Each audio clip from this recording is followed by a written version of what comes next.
Hey everybody, welcome back to another Judgment commentary of Made in Abyss, but today I'm going to be checking out episode 7, The Immovable Sovereign. But last time on episode 6, Rico and Reg made it to the Seeker camp where they were met with the enigmatic Ozen, who we saw as being big, mean, and not afraid to call it like she sees it. I mean, if she had something to say to Rico, she said it. From more innocuous things like that she smells like vomit to your mother is dead because I saw her grave.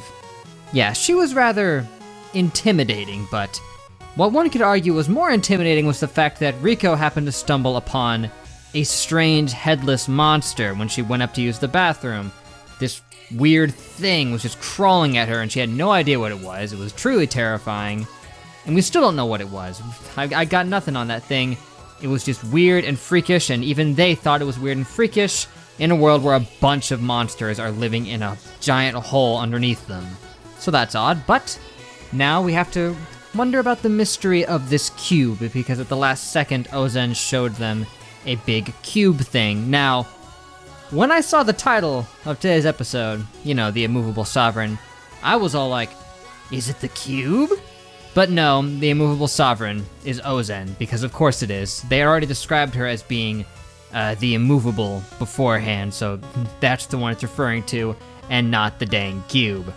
So what exactly is the dang cube? I don't know, but I'm hoping we're going to find out. So without further ado,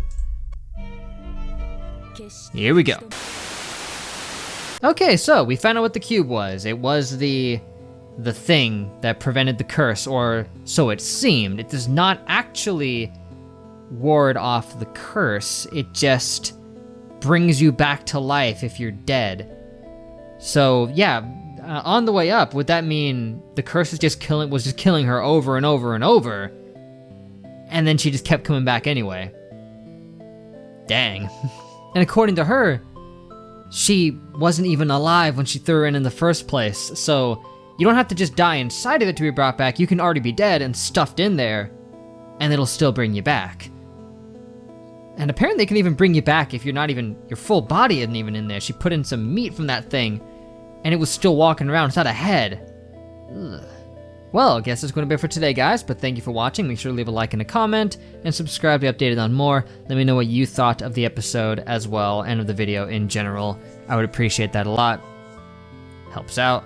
But now, next time, episode 8. And, oh man, today's episode, really had me going. That was amazingly tense. Really on the edge of my seat the whole time with that one, just yikes. Ozen, she does not play around.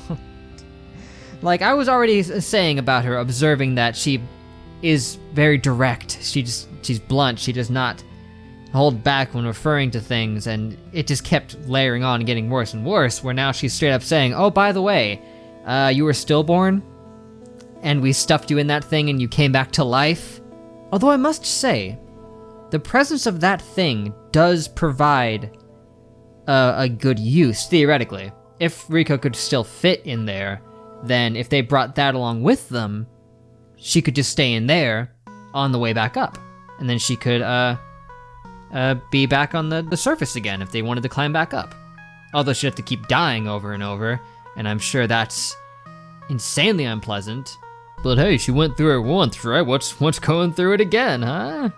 I'm just saying, it's an option, but okay. And we also figured out what the monster was. She put in some monster flesh into that thing and it brought it back to life.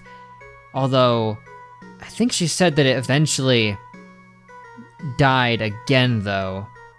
I mean, but it's different for her, because that, I mean, it probably works differently just because that thing wasn't even a full body. And she's been around for more than a decade now, so if it were gonna happen, it probably would have happened already. Of course, she could have also just been insinuating that something else would finish her off if she wasn't careful, which she was insinuating that in other moments, so it's one way of looking at it. So far, favorite episode. Ozen is crazy and very brutal, but I find myself unable to hate her. I can't. I don't know, there's just something I gotta respect in there at the same time. That there's some good intention to what she's doing. But it's still, it was horrifying to witness that. And Reg's got some moves, if I may say. He was pulling off some cool flip kicks and stuff. He did pretty good considering the uphill battle he was up against.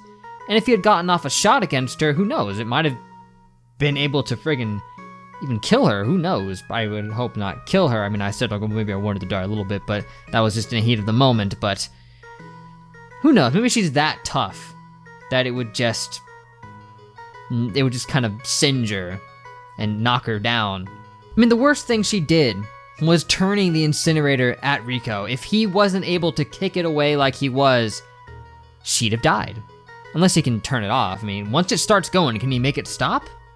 Maybe. I mean, I guess it's like once it starts flowing, you can't turn it off. Otherwise, it doesn't work, so who knows. In any case, that was a great episode, and I can't wait to see what we get into next time for episode 8. I hope to catch you guys there. But till then, I will see you guys later.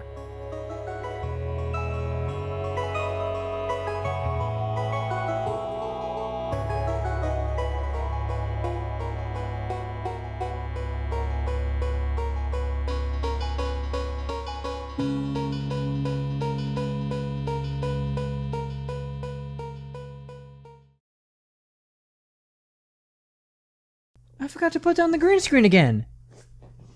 Dagnabbit!